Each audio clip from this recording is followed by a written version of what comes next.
every taste on the tip of my tongue. Bend my nail, bite my thumb. Ever did one clear my name. Baby, in your presence will be so forever. Until the moment when I rest my eyes shut.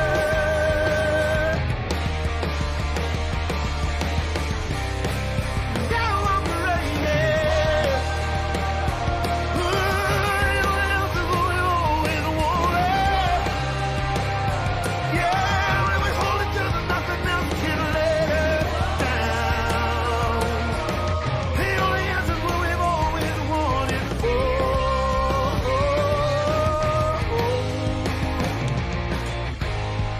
I'll do anything. I'm not asking this day of mine through the perfect strange. 10,000 days on there. Days to clear our names. Oh, baby, it's our last kiss. We'll last forever. That's the moment when I rest my eyes shut. Now I'm ready. Yeah, the only answer's what we've always wanted. Ooh, when we hold each other, nothing else can let us down.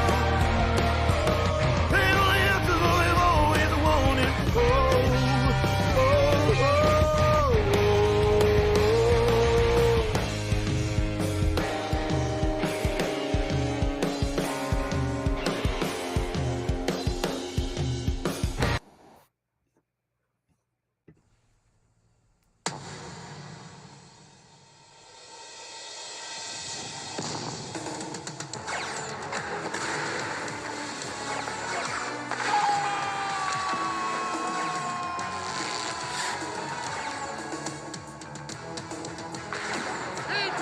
It's over! Top shelf where Mama hides the cookies! From the Buffalo Sabres!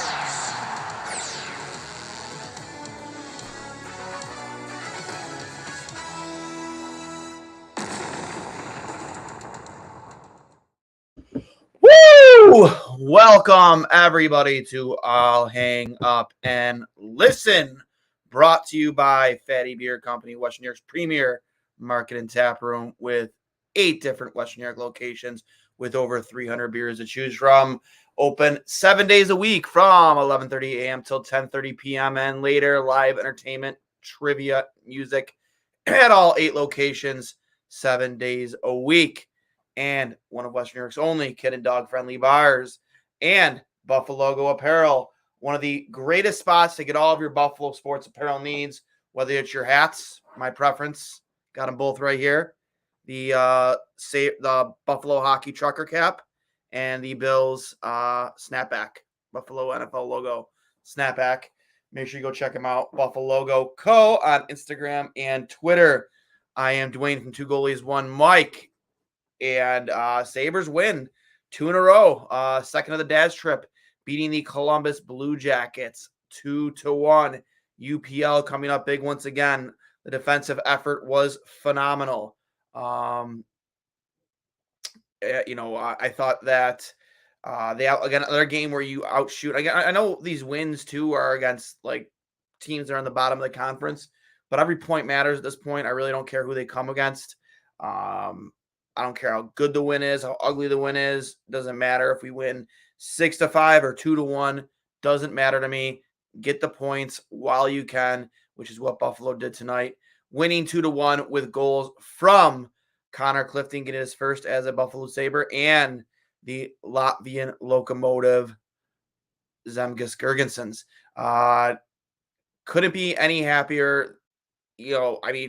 Obviously you want a more decisive win against a bottom feeding team, but hey, we're kind of a bottom feeding team too. But again, if you are a person who, as I always will be until the day they're mathematically eliminated, that holds out hope for the playoffs. Again, every point matters. one thing I definitely want to bring up, and I tweeted about it during the game, is how much better offensively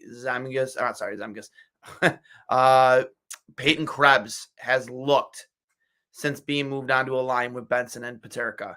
He looks like a completely different player offensively, and I know I saw a lot of takes about how Peyton Krebs thrived, learned a lot defensively playing on that line. Sure, I guess we can say that, but like he always was a decent defensive forward.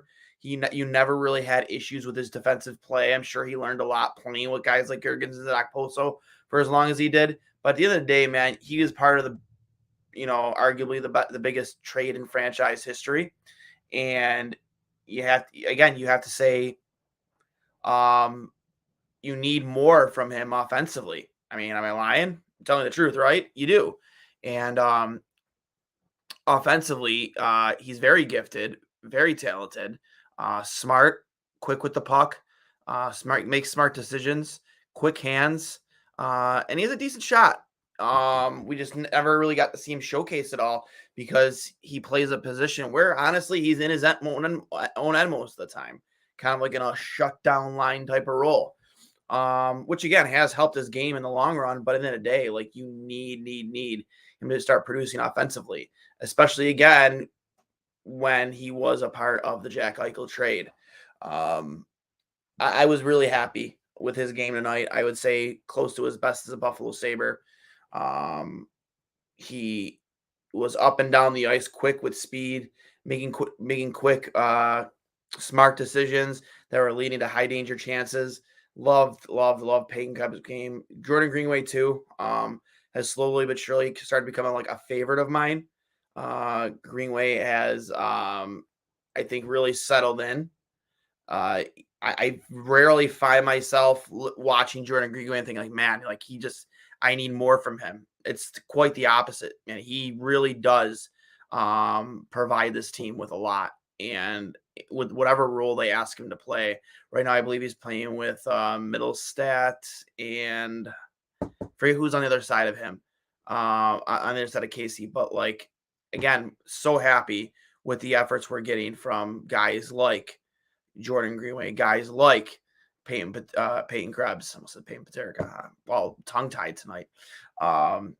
Couldn't be happier. So Sabres win 2-1 on the dad's trip. Don't let the dads go home. Keep them in Buffalo. When we come back to Buffalo, they got to stay. We're undefeated with the dads. And they'll look to make it 3 in a row in their next matchup. So I don't know, maybe we'll do a giveaway too if they find a way to win 3 in a row. We got a few comments here in the peanut gallery from Kevin. Dahlin 5 games in a row with over 29 minutes might be why he fans on some shots now. Yeah, I mean, the guy is a workhorse, right? We called Dylan Cousins the workhorse from Whitehorse. Well, we got to find a nickname for Dahlin in that sense because the guy just logs insane amount of minutes and is usually consistently producing. He is worth every penny we're paying him, every single penny. And there are very few defensemen who log the kind of ice time he does on a night-to-night basis. So, been really happy with this game. I mean, you can nitpick it here and there. When you have a losing hockey team, you can nitpick every player up and down the lineup. But Dahlin again with nearly 30 minutes of ice time. The next 6 games are tough and will be a challenge. Yeah, they will. We play a tough part of the schedule. These teams that we're going to be going up against in the stretch here where every single point matters. You can't afford to walk away from games without even a loser point. But the good thing is this team has played up to their competition plenty in the past. With that being said, I said this on the last on the last post game. One thing I would like to see them to do to get this power play going, start double shifting Tage Thompson or Rasmus Dahlin on the first and second units. I mean, I know you don't want to run these guys ragged, but we're in a point in the season where you have to get points in every single game. You don't have Owen Power on that second power play unit. So I really think it would be a good idea for Don Granato to start doubling one of those two guys because you have to get this power play going. I know we're 3/4 of the way into the season And some might say it's too little too late, but like, you can't afford to be going 0 for 3, 0 for 4 on night from a night to night basis on the power play. I know it's looked slightly better under Don Granato, but it still hasn't been good enough. Start double shifting, like again, like Washington does with Ovechkin. Like I'm sure Pittsburgh has in the past with like Crosby and Malkin. Like these guys are being paid to be your top elite goal scoring players. Start playing them like that. Like, I don't know, shorten your bench, start to shorten your bench in the third periods too. Like, every point matters here going down the stretch. From Mauricio, too many lost faceoffs all game, all year round. What's the solution, Duane? Key faceoff losses will come back and haunt Sabres this so-called pretend playoff run. Hey, listen, we're not calling it a playoff run. We're just not out of we're just not mathematically out of the playoffs yet. So again, every point matters. I'm done rooting for my hockey team to lose. I will not do that. I will not do that. Face-offs, yeah, it's been an issue all season. Casey Milstat, for the most part, has probably been their better, 50% or higher face-off guy, but Dylan Cousins has struggled in the face-off circle. Tage Thompson has struggled in the face-off circle. They all have, man, and it is irritating. It really is. Especially those offensive zone face-offs. Possession is everything. Anyone who says face-offs don't matter in the NHL, they don't not watch hockey at all, because if anybody knows, actually, I was watching this highlight earlier today, not to bring up the past, but everyone knows the who else Chris Drury goal against the Rangers started with a huge face-off win. Same thing with the goal later that game where Fedoganov scored from the point. Some speculated it was Vanek that tipped it in, but it's credit to Max. Big face-off win. Face-offs matter, especially in the offensive zone, but in the defensive zone, in both ends of the ice. We don't really have a clutch face-off guy, and I don't know if that's some situation in the offseason where you might have to hire a coach that maybe amongst all of the other types of insight he might offer this team is his ability to win face-offs, because this team is atrocious on the face-off dot. They are bad. They are really, really bad.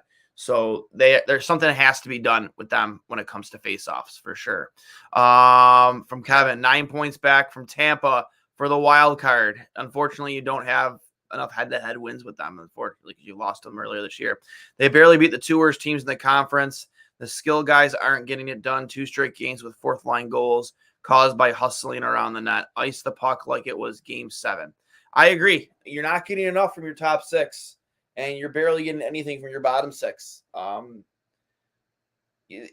know how well UPL is playing right now, but like this isn't the mid to late 90s where you got Dominic Hasek back there and you can just play solid defense and win games 1-0, 2-1, or 3-2 every other night. Like, you need to start scoring more. You need Tage Thompson to put the puck in the net. You need Alex Tuch to put the puck in the net. You need Jeff Skinner to put the puck in the net. You need Dylan Cousins to put the puck in the net. You need JJ Peterka to keep putting the puck in the net. You can't afford these, every other couple game goal droughts that these players go on constantly. You need guys like Ovechkin just had. He had an 8-game goal streak. After the All-Star break, like you need guys to do stuff like that. You need it. You absolutely need it. And right now, more than ever, you got to dig down deep and find ways to get the puck in the net. And I've been harping on it all season. I feel like it's been highlighted more recently after that post game from Don Granato than more than it should have been. But this team has had major issues with getting the net all season long, getting bodies in the net all season long, getting pucks to the net all season long. That being said, 2 games in a row, pucks and bodies in the net, you come out with a W. From this point forward, every time you have possession in the offensive zone, you need a goalie literally right. You got to be damn near borderline, taking a goalie interference penalty, because that's how in the goalie's grill you have to be from here on out. There's no more this lackadaisical, drive-by stuff in front of the opposing goalies. Not like you need to be parked in front. You need to be setting up screens. You need to be causing havoc in front of the opposing goaltenders. And if you're not, then you don't want to win. Then you don't care enough about making playoffs. Because if you're not going to go out there with the same mindset that guys like Jordan Greenway go out there with, then get off the ice. Every single point here matters. I've said that 6 times now, I think, in this postgame. Every single point matters. You cannot afford to not go out there and leave it all out on the ice. In the defensive zone, you got to be willing to block a shot with your face. The season isn't lost until the math says it's lost. So you better be willing to do whatever it takes to secure 1 to 2 points every single game. And that includes your top guys: Tage Thompson, Dylan Cousins, Alex Tuck, Jeff Skinner, JJ Paterka, whoever you got filling in for Quinn, like Casey Middlestat, like even he has been a little quiet. I need more from those guys. I need those guys to start laying it all out there on the line and do whatever it takes to put themselves in a better position. Make hockey fun, on down the stretch. I don't even care unless you're going to put yourself in a position to get Celebrini, which I doubt. We're not that lucky. I don't care about draft position, man. I really, really don't. We're so chock full of prospects. We need to be trading a guy or two just because there's going to be room for them on this team. For all of them, all the first round picks that you have, used on guys like Rosen, Oslin, Kulik, Savoy, these players that you just don't have room for everybody with the guys you have signed long-term already. You just don't. And you're going to have to make good hockey trades. You're going to have to make smart free agency signings. You can't do what you did last offseason. If you want this team to be a contender. I was in a group chat earlier while it's the game. Shout out to my buddy Pat Davis. He was talking about, I harp on the Pat Kane thing a lot, but you got to find guys like Pat Kane. And I'm not saying, former superstars, but a failing team's better players. Maybe not the age of Pat Kane, but guys that are between the ages of 30 and 34 that, are a team that looking to rebuild, that are, might have a little term left on their contract, maybe a year or two at a reasonable price, or maybe they're willing to eat some of that salary because, again, they are rebuilding, and just go for it, man. Go for it. Nazem Kadri in Calgary. I know it's a pipe dream, but come on. That's a team that looks to rebuild, and Nazem Kadri, I believe, is definitely on the table of, for the Flames at the deadline. Guys like Blake Coleman, definitely on the deadline. I want guys like Provikov. Was it Provikov on Columbus? I know this is his rookie year, but the guy was a 4th round pick, and look how well he's developed. 6'5", 240 pounds. The guy is just a big bag of meat, and he's good, and he plays hard. He's gritty. He uses the body, and he can score. Those are the type of players I want. I'm done with. I don't want to say undersized, because I love Zach Benson and people consider him undersized, but I just need more size in this lineup. I just need it. You don't have enough size. You don't have enough guys willing, as I said earlier, to sit in front of goaltenders or to go clear out the front of your own net. You don't have enough of that. And it's been a big problem on this team for years. And you need to address it, Kevin Adams. You just have to. You don't need superstars. I call it for Kadri. I don't know if people consider him a superstar, but he's a 70-plus point player. I need more size. I need more tenacity. I need more grit. I know people hate those buzzwords and jam, but it's true. You need that right now. And if you want this team to have any semblance of being tough to play against, that's what you need to add to this lineup, man. You don't need more perimeter shooters like you already have. You need guys that get in the middle of the ice, get in the dirty areas, are willing to get hacked at, get cross-checked, and are willing to dish that out too. That's what you need right now on this hockey team. And I think most people would agree with me. I genuinely do. We have enough of those perimeter guys and those skill guys who, can dish the puck, but they're too more willing enough to sit on the outside rather than push to the front of the net and push to those tough areas where you catch a rebound or you screen the goalie or maybe you cause a deflection. That's what you need more of, man. I would love to see the numbers on that, like the number of where we sit in the league on goals deflected in, not even intentional deflections, just deflections. I guarantee you we're damn near the bottom of the league. We're near the bottom of the league in scoring, but like that especially, man, because that is what separates good and great teams or bad and good teams. It's just willing to go to those areas of the ice and willing to take that type of punishment in order to secure 2 points. That's what Buffalo really, really does lack. Another comment here from Ricky's channel. The Rangers with Chris Drury get 2 big tough guys and win 3 in a row, throwing Lindy's Devils around like garbage last night. Yeah, Rangers are a tough team to play against. They are. Even what's even more impressive is many would say that even though he's still is playing good, like this is a season where Shesterkin has struggled, and surprisingly enough, Johnny Quick has come in and really helped stabilize the net. Igor has again not been the guy we've called accustomed to watching. The Rangers had for the Rangers and net, and Johnny Quick has really stabilized it for them. But they have a lot of size and there a lot of meanness on that team. Like Drury knows what he's doing as the GM there. And like I like guys like Keandre Miller. Keandre Miller is such a fun player to watch. He's got high skill, he's mean, he can hit. Like you go to the front of the net in the Rangers zone. And Keandre Miller's out there, look out, because he's going to give you a couple of whacks. He's going to give you a couple of cross checks. He's not going to make it easy for you out there. And again, I would trade Savoy and Osland or Rosen or all three for Keandre Miller, 100%, because he's worth it, 100% worth it. More so than some of the defensemen already on this team. But again, Sabres win 2-1. A win is a win. I'm going to pull up the schedule here right now just so we have a Hurricanes on Sunday at 6 p.m. Carolina is always a tough team to play against. Rod Brindamore is just a great coach.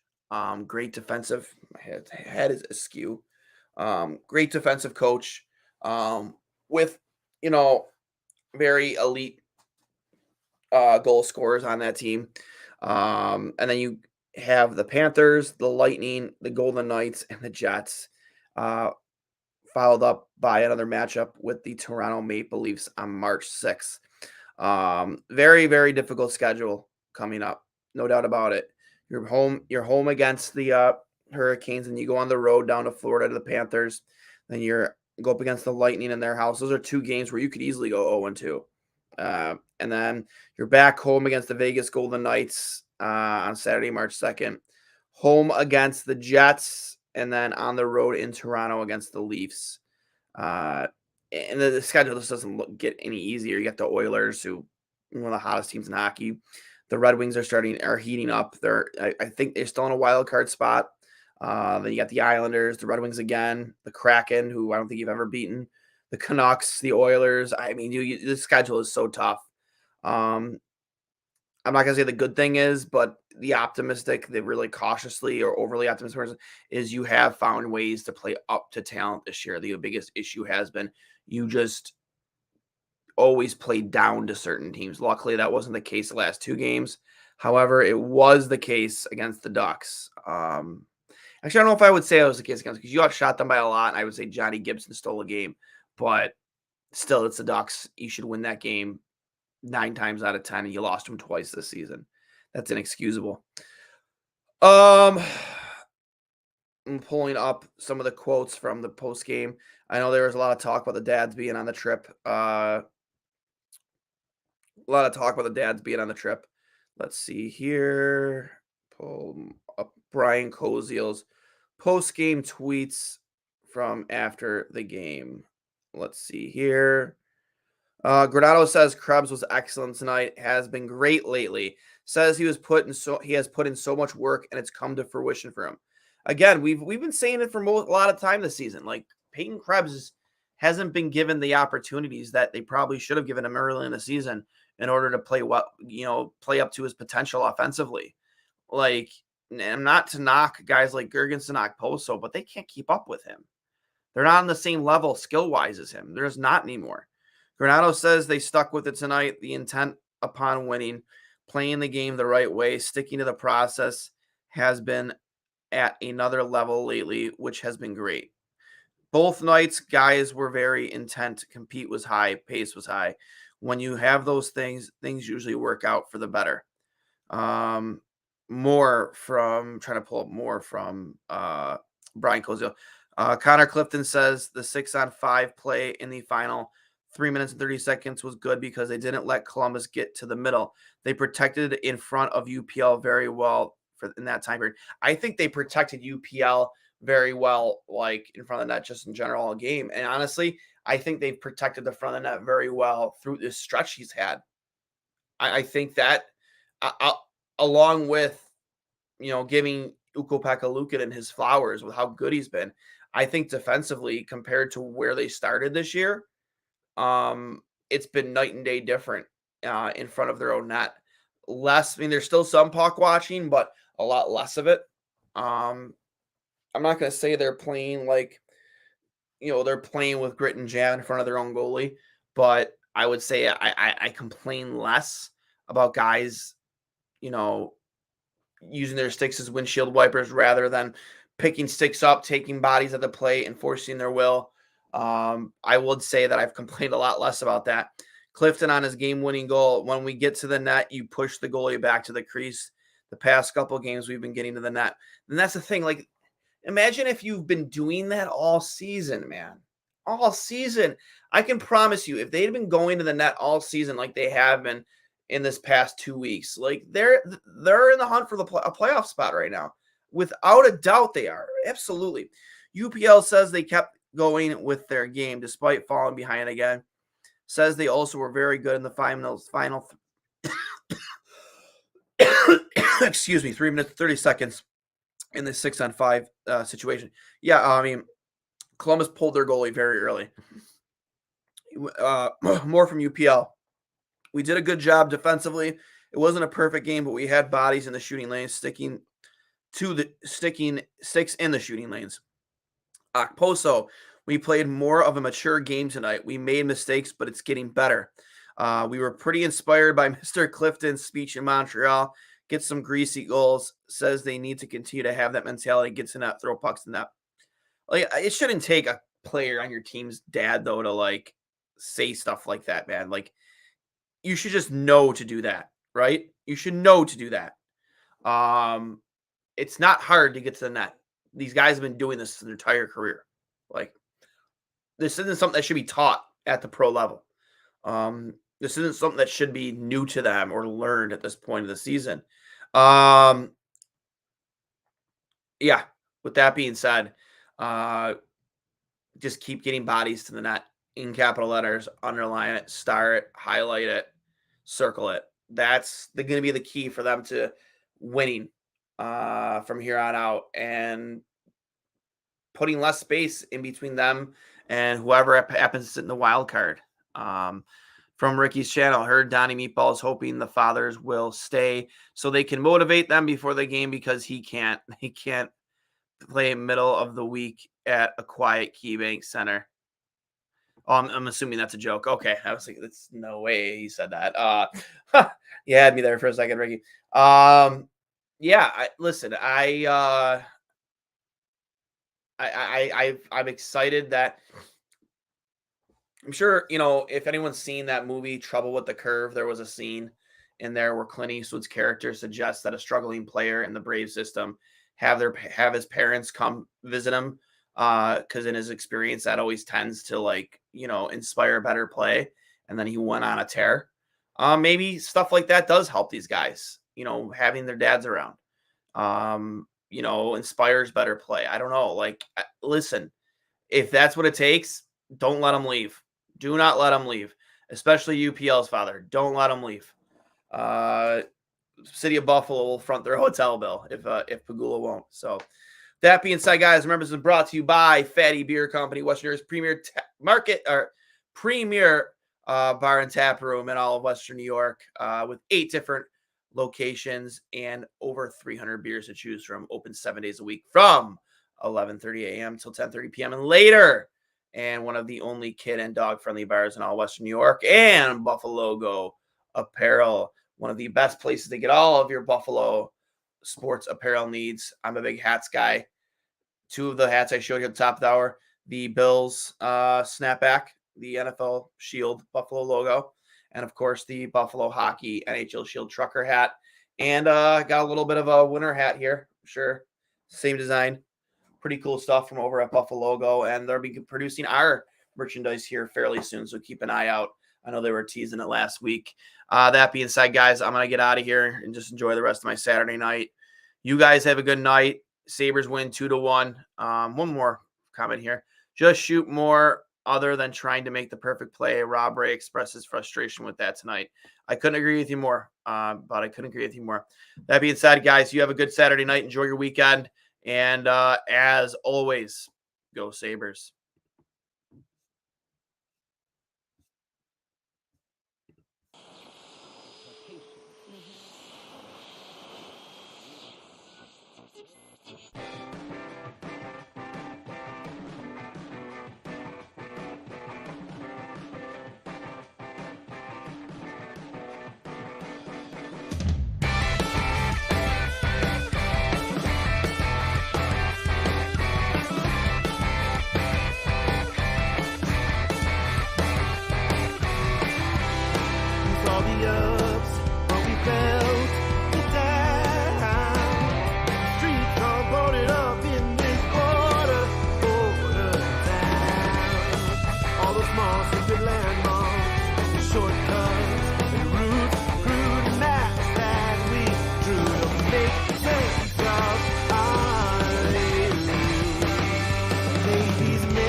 Different